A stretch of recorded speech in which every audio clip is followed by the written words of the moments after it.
은혜로운 찬양 감사드립니다.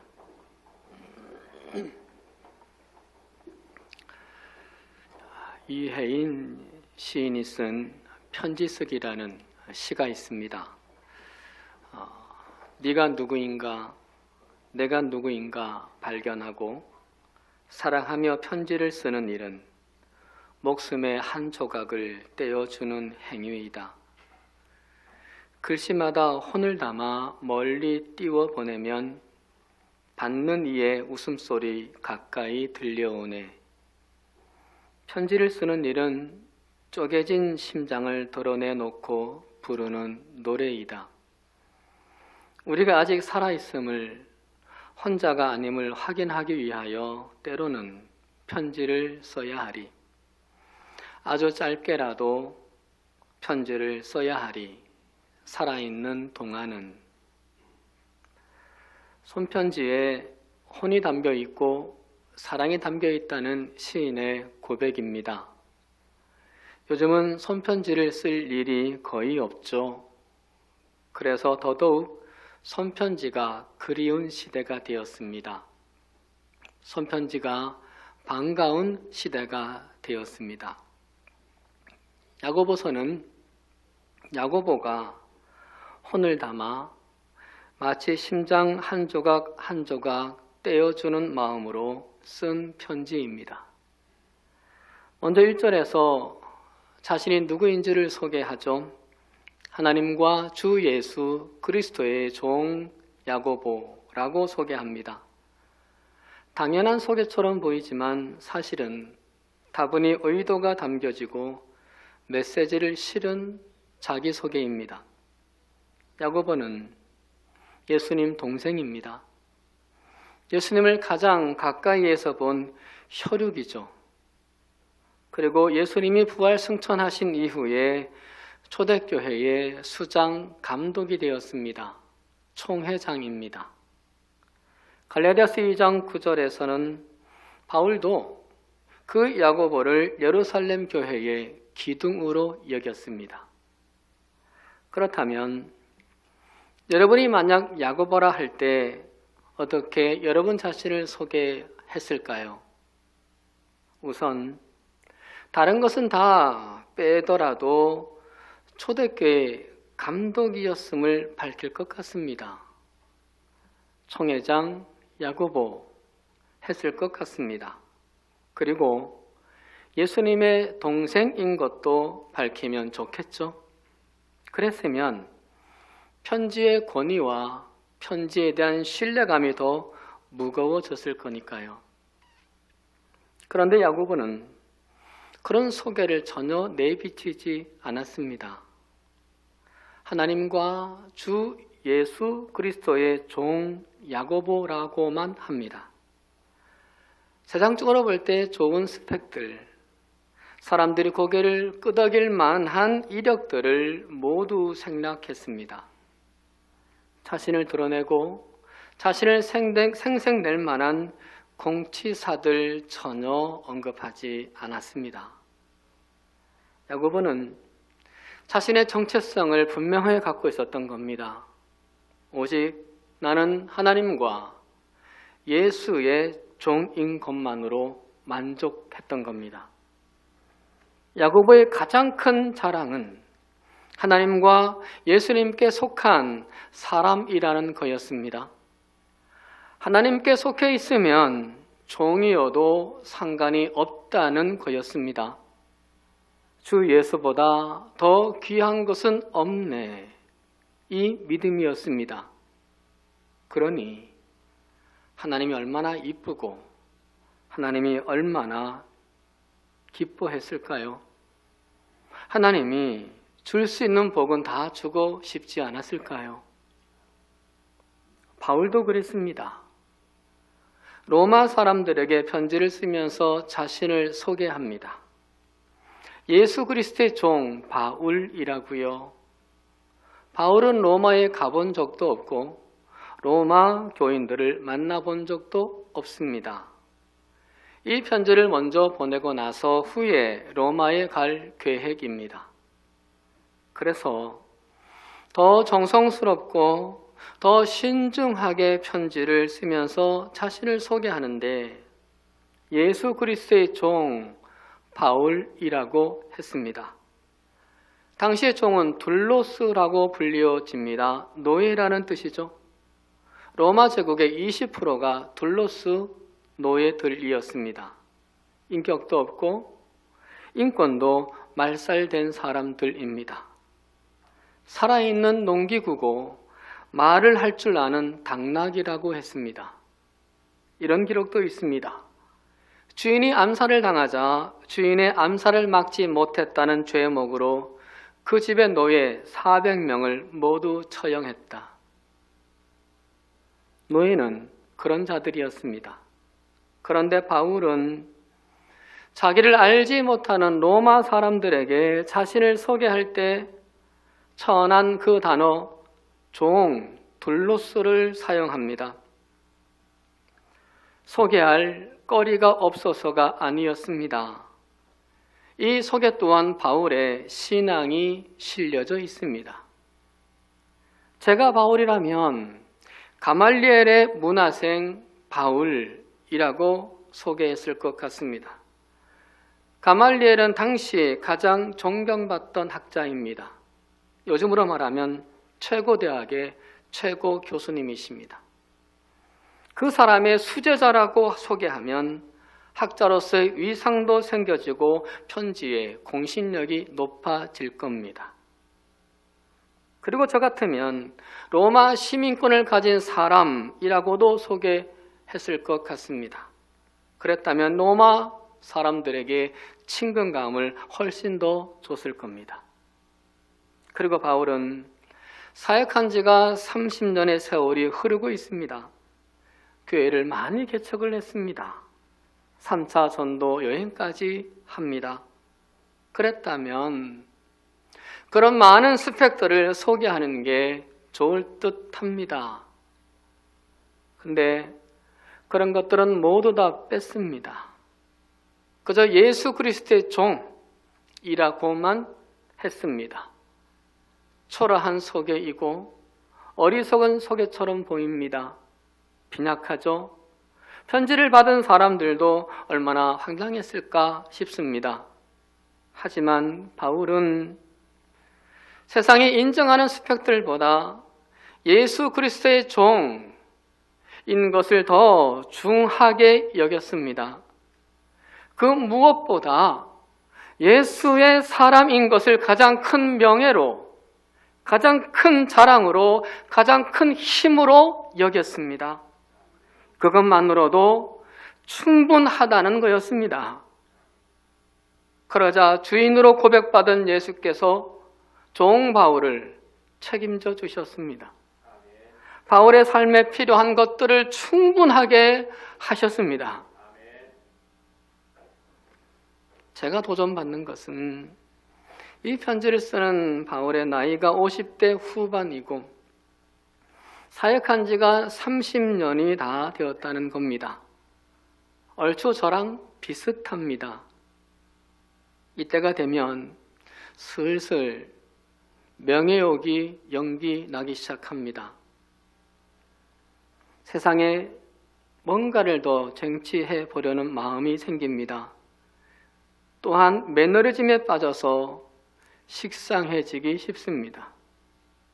그런데 그럼에도 바울은 마치 다메섹 도상에서 예수님을 처음 만나고 회심한 사람처럼 예수 그리스도의 은혜에 대한 감격이 살아 꿈틀거렸다는 겁니다. 그래서 예수의 종 바울로만으로도 자기소개가 충분했던 겁니다. 더 보태지 않아도 됐던 겁니다. 그게 놀랍습니다. 우리에게 이 감격이 있어야 합니다. 우리에게 이 감격이 살아나야 합니다. 그래야 예수 있는 교회가 되고 예수 있는 성도가 됩니다. 그래야 예수 능력이 충만해집니다. 그래야 그 예수 능력으로 간신히 견디는 삶이 아니라 넉넉히 이기는 삶이 가능해집니다. 이 감격이 사라지고 식어 빠진 모습으로 신앙생활을 하면 어제 먹던 밥 오늘 또 먹고 식어진 밥 데워서 내일 또 먹을 생각으로 신앙생활 그리하면 예수 없는 교회, 예수 없는 성도, 예수 없는 목사가 되기 쉽습니다. 교회이긴 하지만 예수 없는 교회 얼마나 가련합니까? 성도이긴 한데 예수 없는 성도면 얼마나 불쌍합니까? 얼마나 비참합니까? 목사는 오래됐는데 예수 없는 목사이면 얼마나 가증스러운 겁니까? 목사도 목사라는 호칭보다 박사, 대표, 회장의 감투에 물들게 되겠죠. 제가 그게 없어서 하는 말이 결코 아닙니다. 성도도 마찬가지입니다. 세상 것으로 나를 가득가득 채우게 되겠죠. 그게 성공하는 줄 알겠죠. 그렇게 되면 신앙생활이 막막해지고 신앙생활은 갈수록 무덤덤해지고 그리고 내 마음은 날카로워지겠죠. 그러면 교회와 우리들에게 예수님의 능력은 서서히 식어지고 사라지게 될 겁니다. 시편 44편 8절에서 고백합니다. 우리는 언제나 우리 하나님만 자랑합니다. 너는 누구냐? 라는 이 질문에 나는 하나님만 자랑하는 하나님께 속한 하나님의 사람입니다. 이것이 나의 가장 위대한 나의 정체성입니다. 이런 정직한 고백을 할 수 있기를 소망합니다. 그 고백을 들으시는 하나님께서 하나님만으로도 충분하게 하시는 복이 우리 모두에게 임하기를 축원드립니다. 다음에 살펴볼 것은요,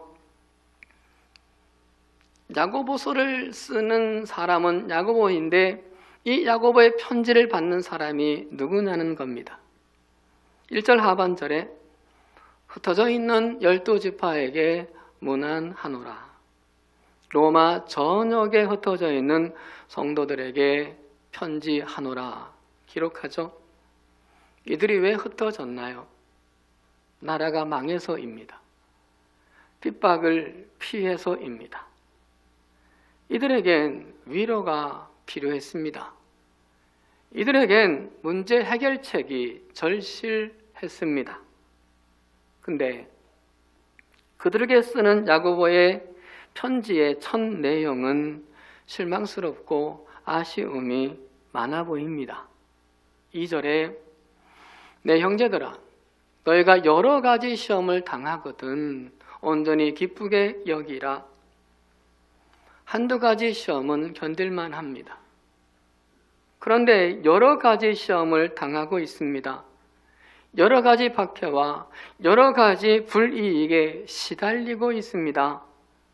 감당해내기가 쉽지 않습니다. 그런데 온전히 기쁘게 여기라 합니다. 계속 힘들게 살라는 건가요? 천국 가게 되었으니까 현실에서는 조금 힘들어도 괜찮다는 건가요? 여러 가지 시련이 마땅하다는 건가요? 아닙니다. 3절, 4절에서 바로 야고보가 답해 줍니다. 왜냐하면 너희 믿음의 시련이 인내를 만들어 내는 줄 너희가 알미라. 인내를 온전히 이루라. 왜냐하면 너희로 온전하고 구비하여 조금도 부족함이 없게 하려 함이라. 시련이 오면 누구든 처음엔 인내를 하게 됩니다.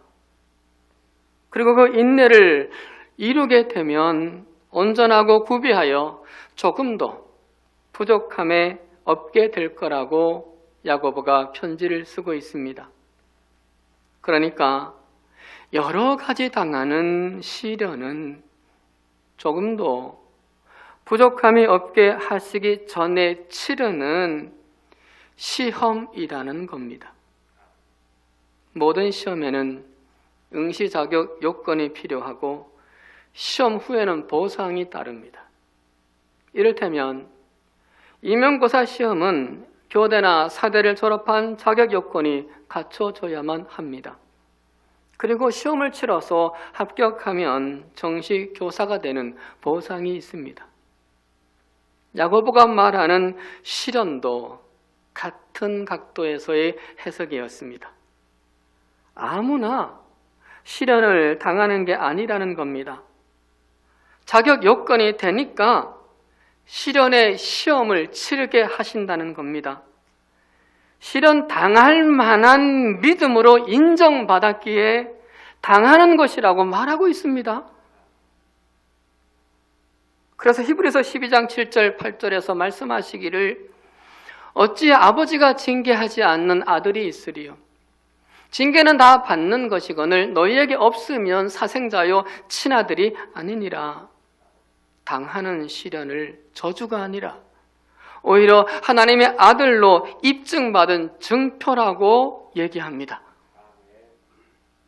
사도행전 5장 41절에서도 말씀하시기를 사도들은 예수의 이름 때문에 모욕을 당할 수 있는 자격을 얻게 된 것을 기뻐하면서 의회에서 물러남았다.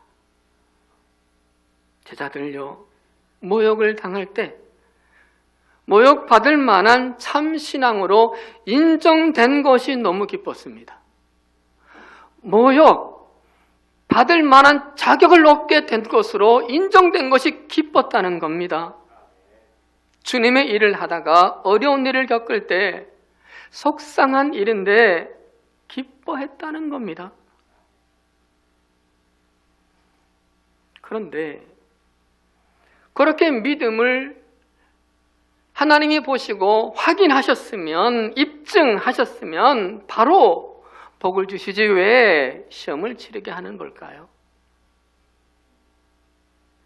야고보는 답변했죠. 온전하고 구비하여 조금도 부족함이 없게 하려 함이라고요. 돼지에게 진주를 던지지 않듯 주님은 우리에게 귀한 복을 무책임하게 던지지 않으십니다. 진주의 복을 받을 만한지 시험을 치르고 나서 주십니다. 복권에 당첨된 사람들이 하나같이 망하는 이유가 준비되지 않아서 그렇잖아요. 받을 준비요, 쓸 준비요. 그래서 주님은 진주의 복이 우리에게 저주가 되지 않게 하기 위해, 불행이 되지 않게 하기 위해 시험을 치르십니다. 돈이 복이 되게 하기 위해서요. 출세가 복이 되게 하시기 위해서요. 성공이 복 되게 하시기 위해서요. 시험을 치르세요. 그것들이 타락이나 저주나 불행의 씨앗이 되지 않게 하시기 위해서 시험을 치르고 나서 주신다는 겁니다.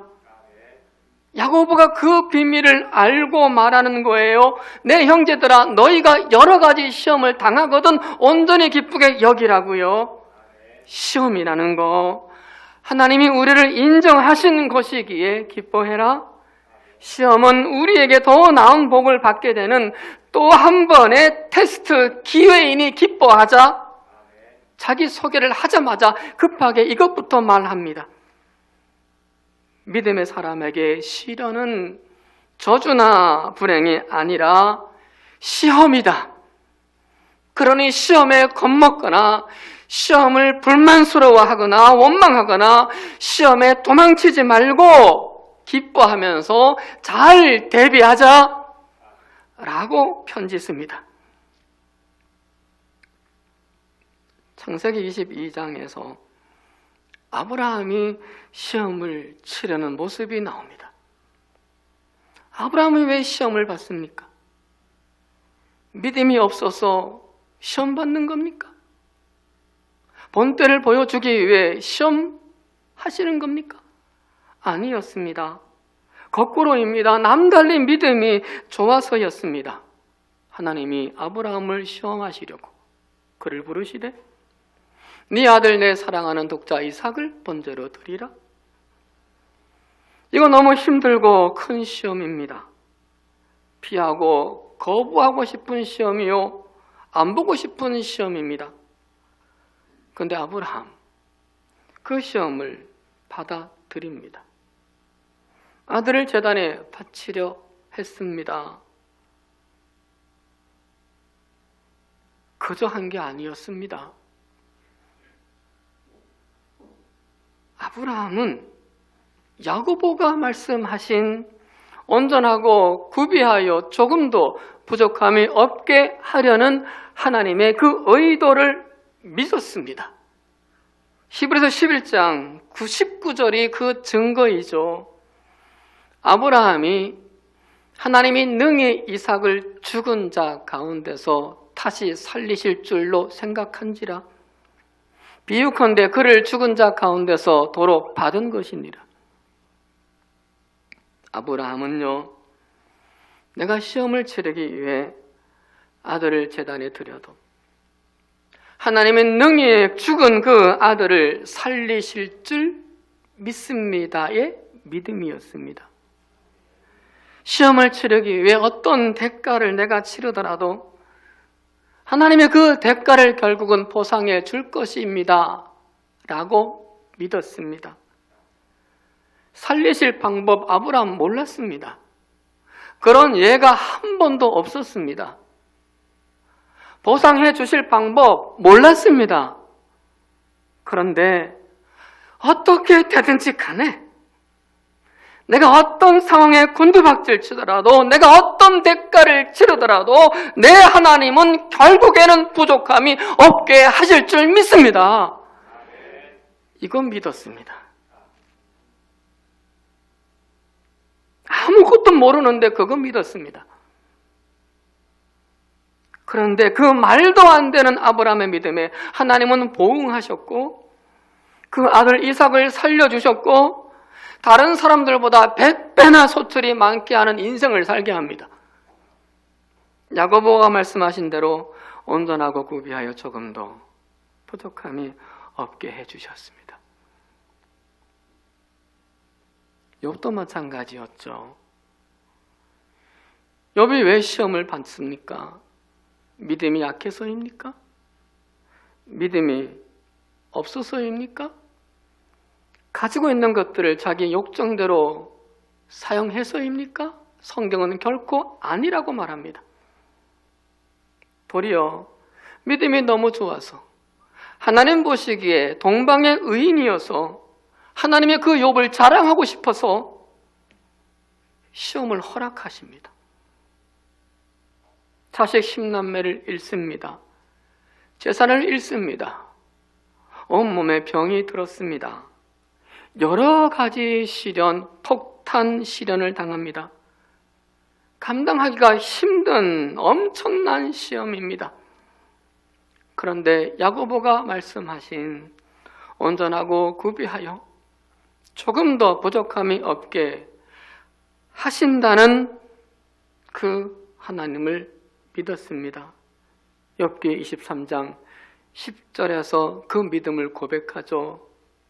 내가 가는 길을 그가 아시나니 그가 나를 단련하신 후에는 그가 나를 망하게 하신 후에는 그가 나를 힘들게 하신 후에는 그가 나를 아프게 하신 후에는 그가 나를 외롭게 하신 후에는 내가 순금같이 되어 나오리라. 완전히 망한 폭망이었습니다.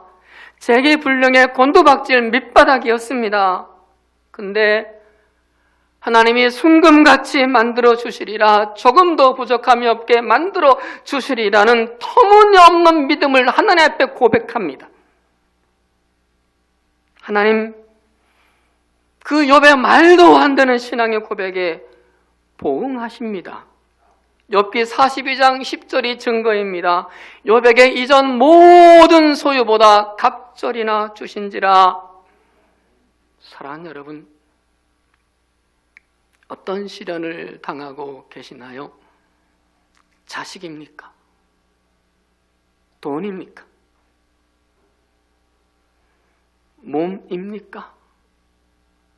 가족입니까? 사람입니까? 아니면 여러 시련이십니까? 불행이나 저주가 아니라 더 온전하게 하려는 기회를 주시는 하나님의 시험을 치른다 생각해 보면 어떨까요? 그렇게 믿어보면 어떨까요? 그러면 좀 더 잘 대비하지 않을까요? 그러면 좀 더 기대하게 되지도 않을까요? 기쁘게 여기게 되지도 않을까요? 너는 누구냐? 라는 그 질문에 여러 가지 시험을 당해도 하지만 결국엔 온전히 구비되어 부족함이 없게 될 하나님의 사람입니다. 이 고백이 되어지길 바랍니다. 나도 시련을 당한다. 여러 시련을 당한다. 허나 그 시련 뒤에 순금같이 될 사람 나다라는 고백 있어지기를 축복합니다. 그런데요, 야고보는 우리 혼자 그렇게 할 수 없다는 것을 잘 알고 있었습니다. 우리의 의지나 우리의 결단이나 우리의 힘만으로 되는 것이 아니라는 것을 알고 있었습니다. 그래서 바로 그 뒤에 5절에서 다시 편지를 쓰기를 너희 중에 누구든지 지혜가 부족하거든 모든 사람에게 후히 주시고 꾸짖지 아니하시는 하나님께 구하라. 그리하면 주시리라. 우리에게 여러 가지 시험이 닥쳤을 때 기도하는데 특별히 지혜를 구하라고 합니다. 시련을 당할 때요, 우리가 답답한 건 그 시련이 너무 길다는 겁니다. 문제가 너무 오래 풀리지 않는다는 겁니다. 근데 그것보다 더 답답한 게 있습니다. 내가 왜 이런 시련을 당하는지 이유를 모를 때입니다. 내가 왜 이런 시험을 치러야 하는지 도무지 알 수 없을 때 그 시험의 내용에 우리는 압사당하기 쉽습니다. 숨을 쉴 수 없습니다. 이유라도 알면 견딜만 합니다. 이유를 아니까 감당하려고 하고 이유 아니까 해결책도 알게도 됩니다. 근데 이유를 모를 때입니다. 해서 야고보가 뭐라고요? 여러 가지 시험을 당할 때 기도하는데 특별히 무엇을 구하라고요? 지혜를 구하라. 내가 당하는 시험의 이유를 해석해내는 지혜를 구하라. 알 수 없는 하나님의 뜻을 아는 지혜를 구하라. 그러면 얼마든지 시험을 감당할 수 있기 때문입니다. 이유를 알면 견딜 수 있기 때문입니다. 바울을 생각해 볼까요? 바울은 사람의 병을 고치고 심지어 죽은 사람도 살린 사람입니다. 그런데 바울에게도 병이 있었습니다. 얼마나 아프고 얼마나 괴롭고 힘들었든지 자기의 병을 내 육체의 가시 곧 사탄의 사자라고 얘기합니다. 내 몸을 찌르고 있는 사탄의 사자다. 학자들은 그의 가시를 간질병으로 봤습니다. 복음을 전하는 전도자가, 설교하는 목회자가 갑자기 발작이 생기면 얼마나 부끄러운 일입니까? 게다가 바울에게는 눈병도 심각했습니다. 그래서 바울은 가시 제거를 위해 간절히 기도합니다. 바울의 기도였기에 얼마나 간절했고 얼마나 믿음의 기도였겠습니까? 그런데 하나님은 바울의 가시를 빼주시지 않으셨습니다. 대신에 지혜를 주셨습니다. 고린도후서 12장 7절에 바울의 깨달은 지혜를 고백하기를 너무 자만하지 않게 하시려고 내 육체의 가시 곧 사탄의 사자를 주셨으니 깨달았습니다. 나를 자만하지 않게 하시려는 하나님의 뜻임을. 그렇게 깨달은 바울은 더 이상 자신의 육체의 가시에 매달리지 않았습니다. 저주나 불행이라고 생각하지 않았습니다. 이것 때문에 내가 할 일을 못한다는 생각에서 벗어났습니다. 아프지만, 때로는 고통스럽지만, 그러나 거기에 얽매이지 않았습니다. 대신에 이렇게 말합니다.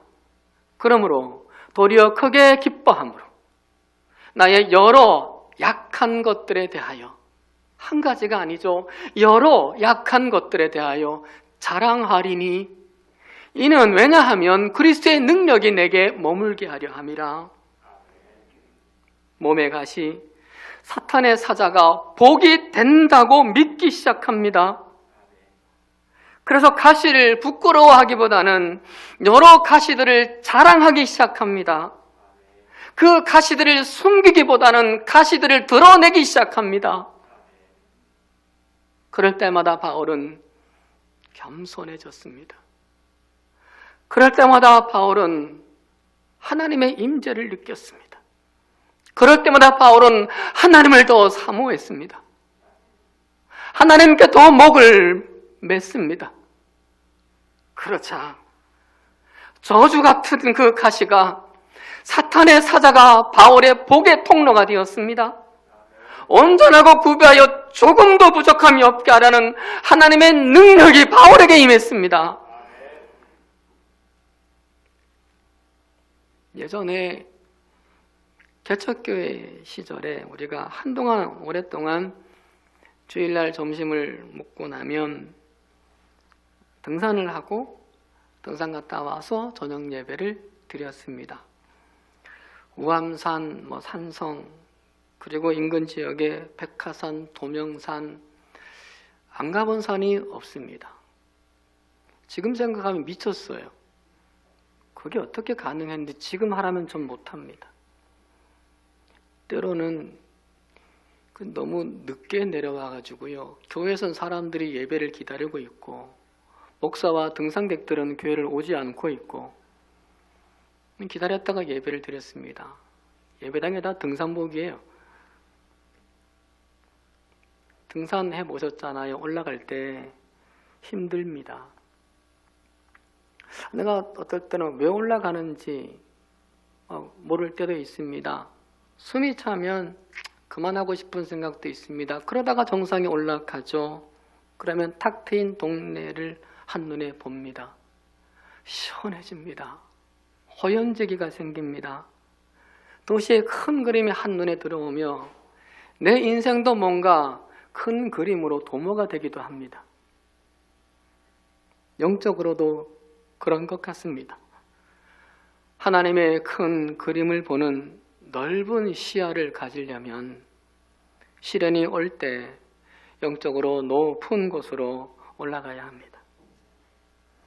내 영적 고지를 높이기 위해서 꼭 필요한 것이 바로 기도입니다.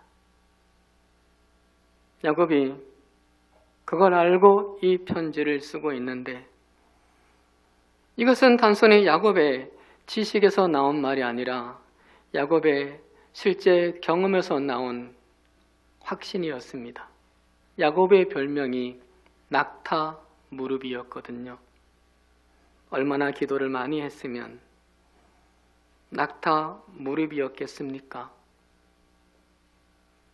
총회장이 되고 나서도 낙타 무릎이었다는 게 너무나 놀랍습니다. 무릎 꿇어 기도하지 않고서는 하루도 살 수 없었던 거죠. 무릎을 꿇고서야 그 모진 핍박 속에서 하나님이 하실 일을 내다보고 현실을 견딜 수 있었던 거죠. 그래서 승리해냈던 거죠. 마침내 온전하고 구비하여 조금 더 부족함이 없게 하시는 하나님의 은총을 누리고 이 편지를 쓰는 겁니다. 그래서 야고보서 5장 13절에서도 너희 중에 고난당하는 자가 있느냐? 그는 기도할 것이요. 간단하지만 단호하게 답합니다. 실제 경험에서 나오는 확신 있는 권면이었기 때문입니다. 사랑하는 여러분, 이 권면을 믿음으로 받읍시다. 너는 누구냐? 이 질문에 나는 기도로 여러 가지 시험에 합격할 사람입니다. 고백하십시다. 기도 없이는 살 수 없는 사람입니다. 고백하십시다. 그래서 여러 가지 시험을 당할 때 꿇는 무릎으로 마침내 복된 삶을 사시기를 주의 이름으로 축원합니다. 기도하십니다.